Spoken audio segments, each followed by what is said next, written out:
Hello, everyone. Good to see you. Hello. Hi. Hello. Good evening. Good evening. Good evening or morning, depending on where you are. Yeah, actually about to get into morning stage now in few hours. If you're in India, it's I'm in Philippines right now, so Okay, it's all right. already 1:30. In India, it's night now. It's 11 p.m. now. Oh All my right. God. You're Okay. still awake. It's okay. Since you're a student, it's okay. All right.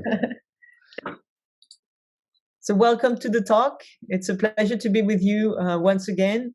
You know, the rhythm is quite quick, so we're going to try to get to the point.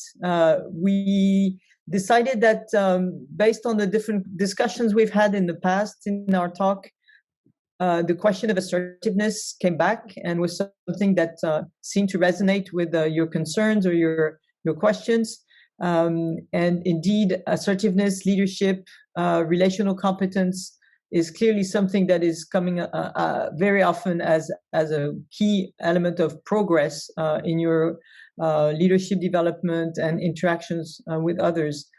I actually have one short seminar called Enhance Assertiveness at Work that helps individuals in teams to build their self-confidence and manage to face these moments of decisions, of persuasion, of overcoming conflict, and being self-assured that what they say resonates with who they are and what they want to say to others. We, in the new format of the talk, we said that we would open up and have you think about questions and situations where assertiveness may be an issue. And this is where we'd like to start. So leaving you the floor, Philippe, Camila, and Camille, we're all here together to listen to you and respond rather than, you know, preach. Hi everybody. Hi, everybody. Hi. Hi. So has anyone prepared anything that you'd like to share with the group and raise around the question of assertiveness situations or questions that you may have? Zhang. Yeah, if I may share, I was just thinking of a situation wherein because in leadership normally it's very common you have to be at times you have to say what you want to say. People may be in favor or may not be in favor of what you are thinking is right, but definitely yes, it has to be thought from a larger on a bigger prospect. So I was just thinking about it. Yes, assertiveness and the cultural differences, because I was comparing some of my experiences recently. I'm an Indian, but I'm based in Philippines these days, and though being outside India for quite some time, but I still at times get back to my same behavior, which I'll call relatively aggressive as compared to other Southeast Asian countries. So even if earlier I wanted to say no, it used to be rude. But later on, I realized that yes, to say, but not too polite, because then you are considered weak. So that's, I think, an important part, which I believe in leadership, that you have to say no, but in a right way. It should not be too polite. It should not be too harsh. That's what I think. As briefly, I would like to share about. If you want, I can share maybe some examples as well.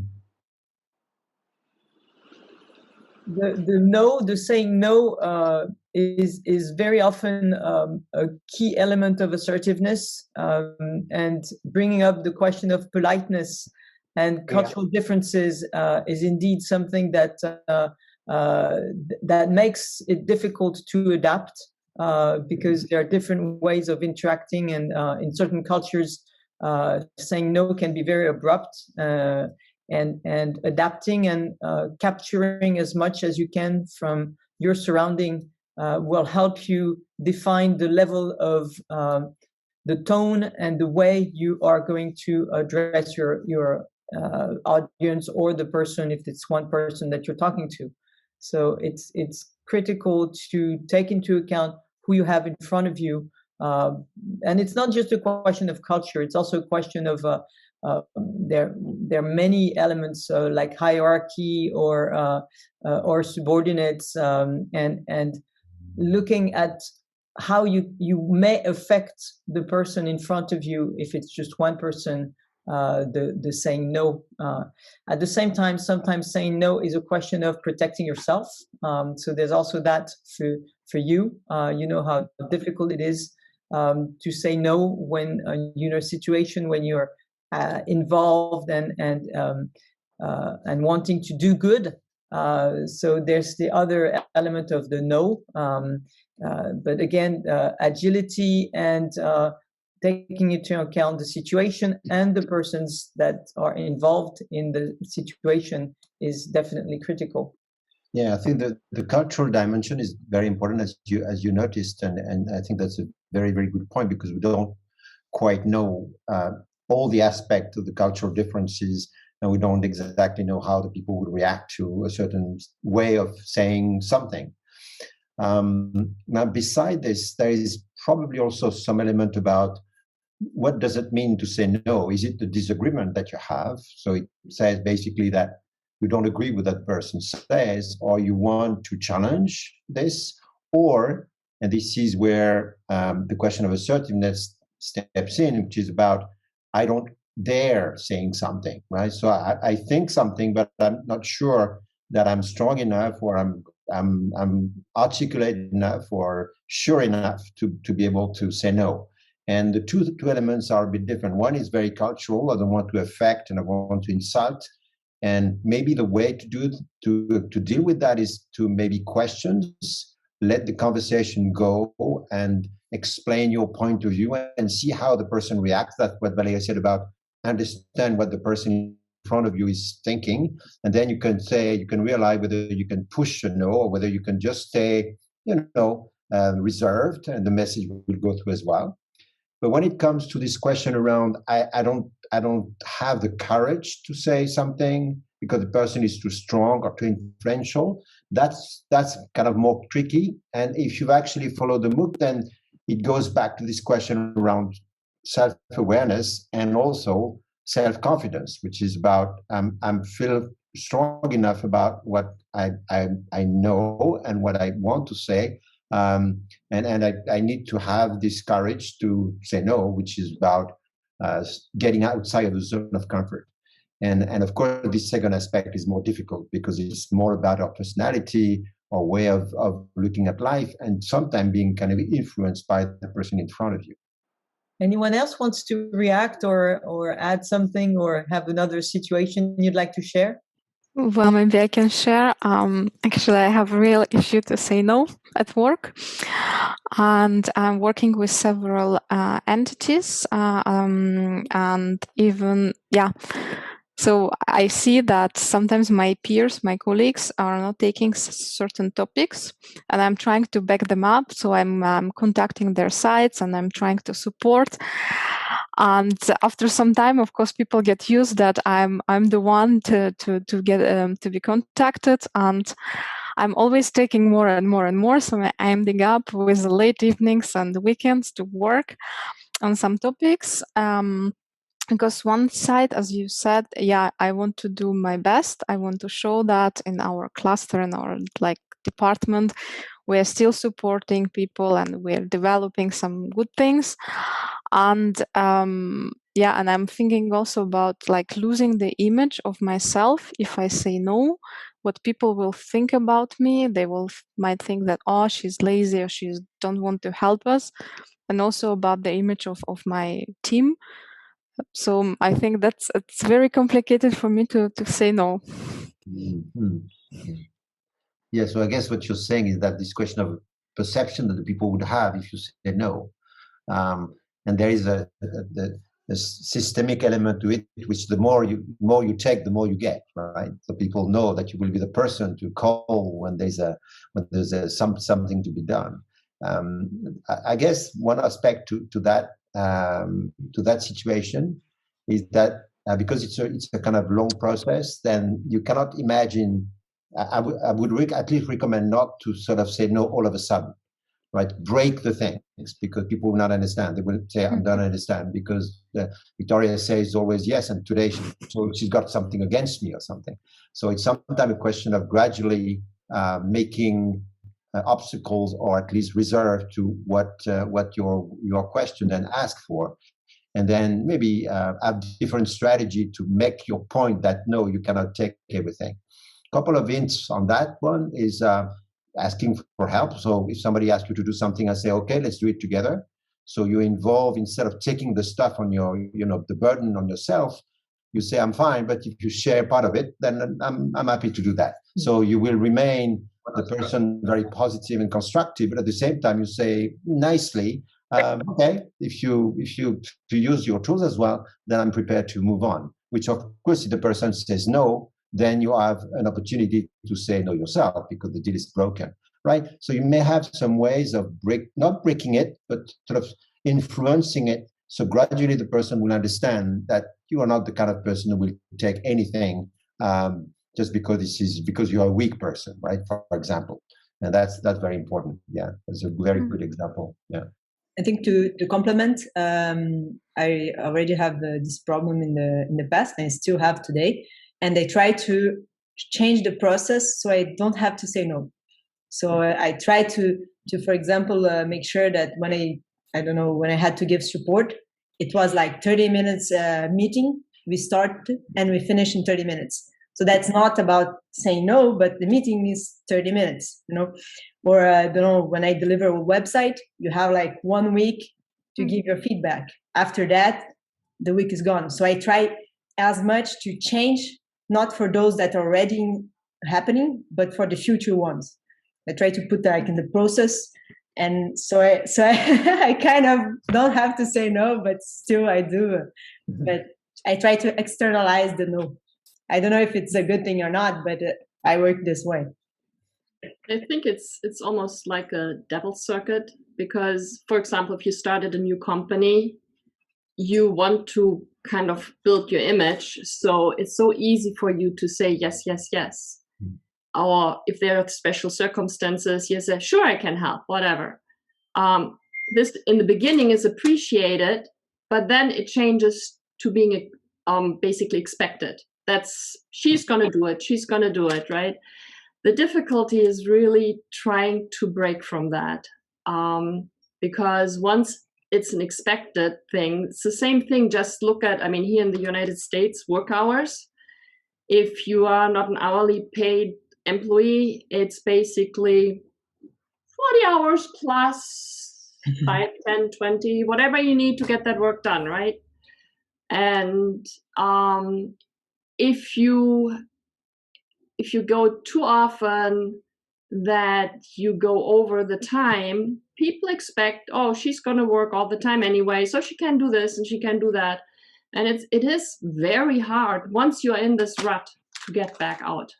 And I have observed that on several people. I'm trying very, very hard not to fall into it, but it's so easy. It's like, and then trying to step back and saying, sorry, I can't today. It's tough to say no for myself. And I think other people are probably in the same thing. You feel like there are so many external things that want you to say yes. And you're seemingly battling against that, but at the same time, if you can say no, it is in the end accepted, and the people learn to work around it, and find other solutions that give you more time to do a job versus working overtime, or share the work. But it's something. I think it's ingrained in us as a being. Saying no is not a good thing, but it's protection for yourself. One thing that you might want to consider is you have probably around you people who have the same challenge. So in other words, they tend to say yes to everything, and usually people, as you just mentioned, which are the people who are getting in a new job. They want to give a good impression because they just joined the team or what, and then they have all the reason to say yes to everything. Now, try to imagine around you or remember people who've actually been behaving like this. Actually, very quickly, you realize that the person cannot stand with the commitment, right? So the yes becomes almost automatic. It's almost you say, she's going to say yes, or he's going to say yes anyway, right? Without considering whether she's got the job, you know, she's got the time, she's got the skills to do that. And maybe having this image, which is a bit of an empathy exercise, then you might consider it differently because actually you believe that you make a good impression by saying no, by saying yes.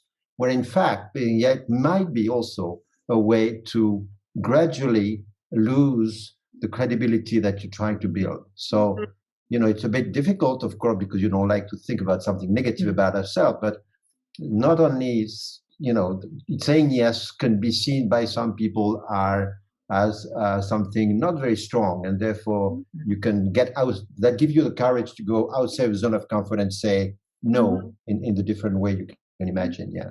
Andres, I saw your hand up. You have something to say. Yes, I want to share something that was useful in my experience.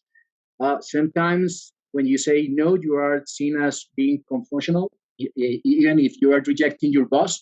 So I created like this effort survey and a list of to-do list.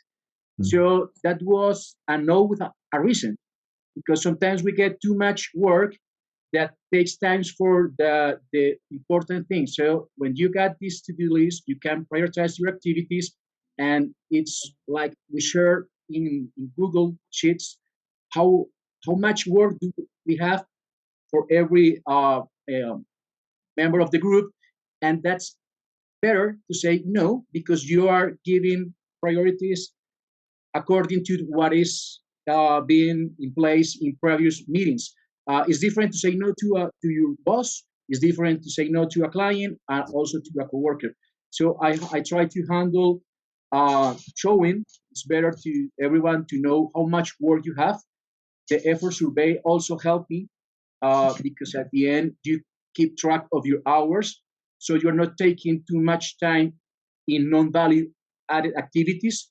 So I just want to share with you that it helped me, because at the end, when you say no, as at the beginning you said, depending of cultural differences, that can be taken as you are being lazy, or you don't want to be a team worker, you don't want to help, or you are just doing what you're supposed to do.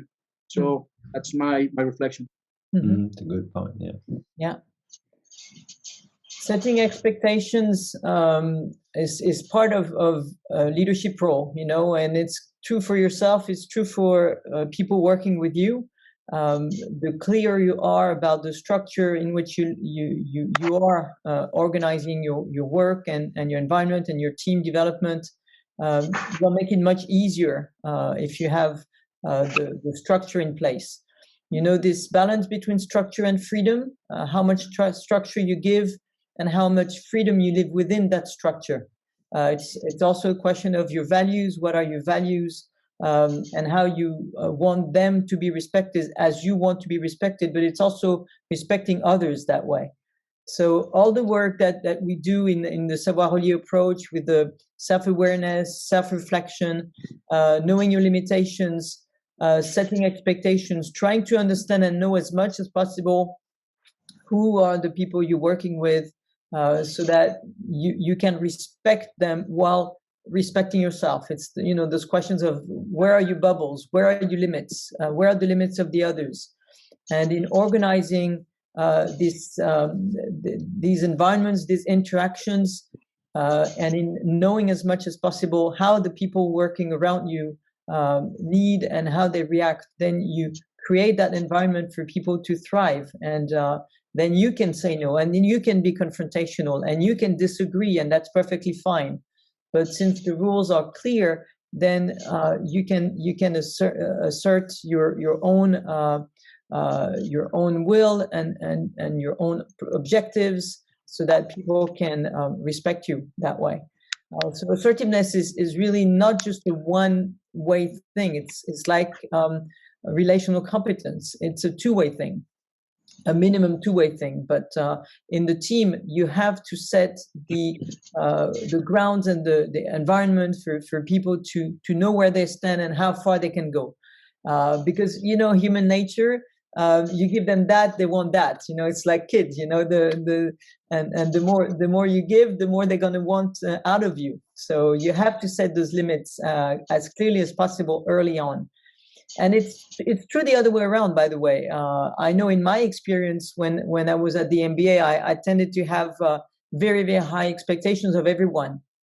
And sometimes I set the bar too high. So I was pushing, and people did not always have the assertiveness to come to me and say, no, I can't do that. It's just too much, because they were afraid of either not pleasing me to some extent or doing their job. And it's a constant awareness of where you can draw the line and how far you can go. But it's for yourself and it's for others. And it may not be the same thing for yourself and others. That's why consideration and understanding of how your surrounding works will definitely help you be more comfortable with how far you can go and how assertive you can be. Now, having said that, there's one point we haven't talked about that's very important about assertiveness that I always address when I run this workshop on the topic. It's the limit between assertiveness and aggressiveness, and how sometimes you draw the line. Back to the initial point that Ajay was making, how far you can push. You don't want to cross that line. The best way not to cross that line is to really fine-tune and understand what is the culture around you, what is doable in that environment and not.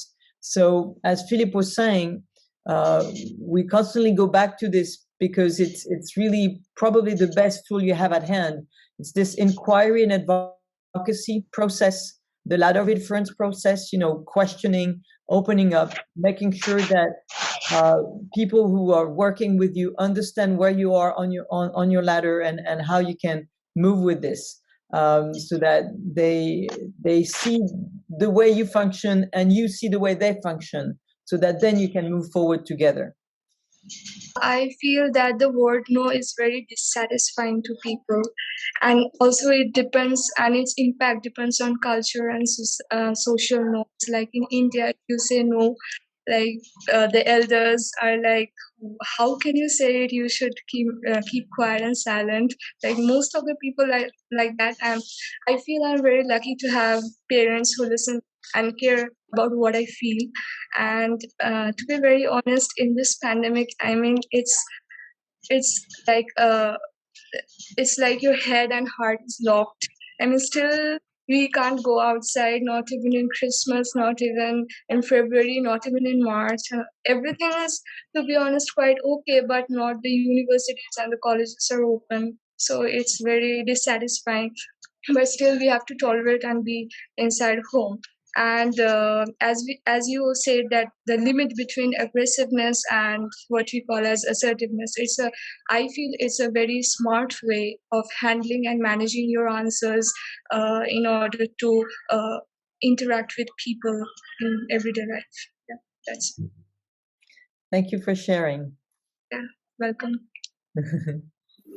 Anyone else who joined would like to step in and share a question or some moment of assertiveness where you were challenged, where you would like to for us to react, or simply share with us.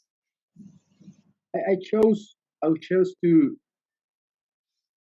instead of saying yes, trying to accomplish in quality and in time, and that in that manner, my image and my credibility was built, because at the end we all try to build our image in the work environment, and sometimes we think that saying yes to all is the easiest way to be noticed.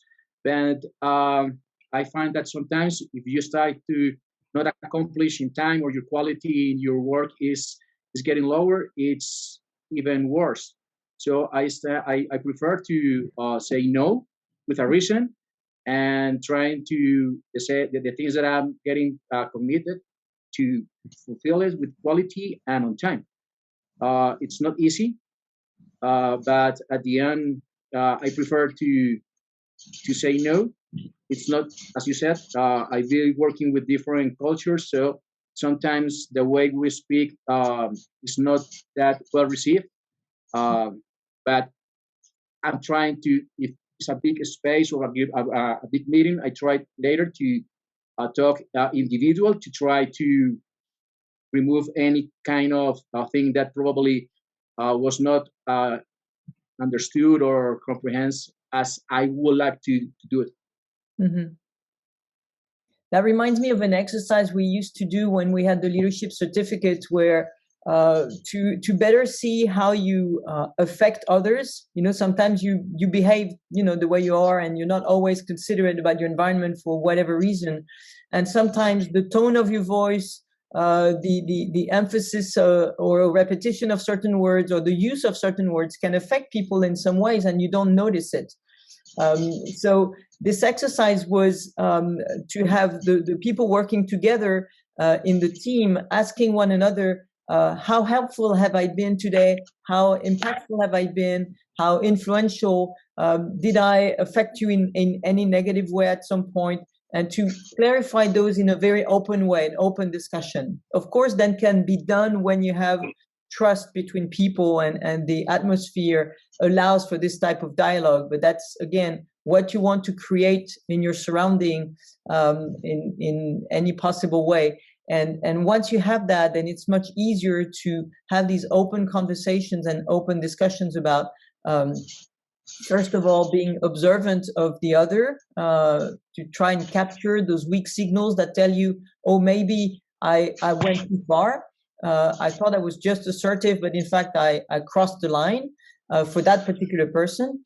And for other persons, the same behavior might play differently, but raising that awareness of the other, and by having these conversations about, not every day, of course, but from time to time, double checking how you were, or if you have doubts, or if the person is open enough to let you know, maybe this didn't work out so well.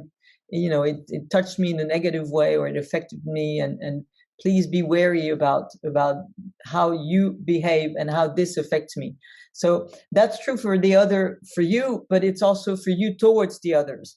And again, leadership is really much anchored on awareness, self-awareness and awareness of the others, to have this consciousness of what's going on around you, not pushing it to the point where you're over self-conscious and in fact you're not yourself anymore, because you want to be, confident with yourself and to act as you are. But it's the mix between being who you are and respecting others, this genuine and generous, and then you will generate something constructive out of your interactions, much more constructive. One thing that I would like to add to this is this question, this question around self-awareness is kind of very important, because what we've actually learned to exercise that you did with the solo and the duo is that we are far more complex and different than we believe, right? So when someone feels that, oh, I'm in particular setting, for example, a business, say, well, I'm taking too much on my shoulder, I don't have the courage to stand up, etc., etc. You almost summarize that as a characteristic, something that's part of your personality, where in fact, and this is where the duo and the solo actually helps very much exploring this, is that you have situations where you are like this, but there are also situations where you're not. And therefore, what you believe is a trait is something that is actually anchored in your personality, actually is not. It's actually because you are in a certain context, in a certain situation, with certain people, with certain things at stake, that you will actually behave like this. Now, trying to find out where in other situations you can be actually very strong and not be a yes person, but a no person, and then try to connect the dots and try to see what can I take from one situation to the other, but at least trust that your self-awareness that you are growing actually gives you the courage to get outside your zone of comfort and actually confront the situation and not live with what you believe is something that you will never be able to recover because it's part of your childhood, your personality, or what. So I think the situational element of what the Savoir-Relier try to brings to try to bring is actually pretty important to keep in mind, because it's also help bring confidence. When you have, if you don't have the courage to say no, when you go back home, you say, I should have said no and I didn't. So it's actually, it hits you, right? And you should not let that happen, because you had actually the conviction that you should have said no, for example, or disagree, and you didn't do that. So that's the piece that you should be working hard on, because next time it will help you improve very much, I believe. Time is flying. Huh? As I heard you, I recall a challenge I have 2 years ago, and probably the biggest no I have to say, because I worked with my father for 25 years in a sporting goods store, a company, and suddenly things doesn't go the way he believes and I believe. So at this moment, I decided to say no, working with him for the future. But somehow I get stuck in the middle. I say no, but I really don't leave. And as I heard you, it's that's not the best thing to do. You either say yes or no, but when you make your mind, you have to make all the actions you need to actually go to the no. So until I really mean no and I get out of the office and start my own business, it was like quite easy until then. No? But in the middle, it was like very difficult time for him and for me and for my family and my kids, and because things are not in the right place or in the place they should be. So I think it's not just saying no, but making the things you need to do in order to get to that point. And I recall that as you were talking, because you really need to be strong. And at the end, even due to the COVID pandemic, both my father and I are better today than we were 2 years before. It was the best thing for both of us. And now you're probably proud of what you did. I am right now. It was difficult. Yeah. It's a very strong confidence builder. Yeah.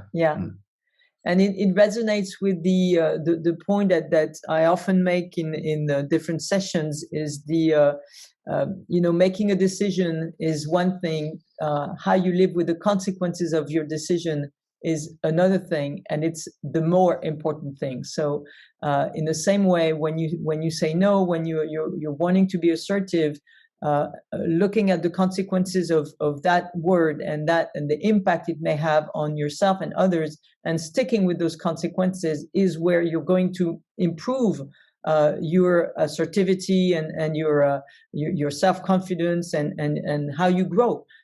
This is how you build yourself in time. And as you say, it's sometimes very difficult and it may hurt, but it's by being the perseverance that you have and the determination of step by step, going all the way to assuming the consequences of your decisions, that you are indeed looking back and saying, yeah, this is what I had to do, and I stuck with it, and I feel good about it. So you feel stronger. It's a little bit like resilience, working on your resilience. When you face adversity and you overcome that moment and you build yourself over that capacity to overcome adversity and keep going. So that's the strength you build. Congratulations, Ray. I think Camila is going to tell us that it's time, right? Yes. I think time flies. Yeah, you got it to the end of the 30 minutes, a little bit more. As we always say, I'm sorry. Please, if you have any questions, you can send us by email or leave in the chat. We'll send an email with the unanswered questions in 1 week or two. We did have some problems with the mailing this last month, so that's why you received like an email with the wrong topic in the beginning of the month. But everything's settled now, so we're improving with each the talk. Camille is here now also to help us. But And please don't hesitate to send us a message. We also try to send like an exercise prior to the meeting, so you can think about your experiences to share during the talk. And thank you all for coming. And thank you, Camille, and thank you for joining us to animate those sessions in the preparation phase and during the sessions as well. We're always curious to hear you on different topics you may have and issues you're facing in your leadership development. That's what we want to address on a monthly basis, so every second Friday of the month. Stay tuned. We are working very hard on developing new content, new courses, and Camila and Camille and Philippe and I are working hard to serve you better now and in the future. So we look forward to staying with you and building this community and moving forward. Thank you very much. Thank you. Thank you. Thank you all. Bye. Bye, everyone. Thank you. Bye. Bye. Thanks for being Thank here you. tonight. Thank Thank you.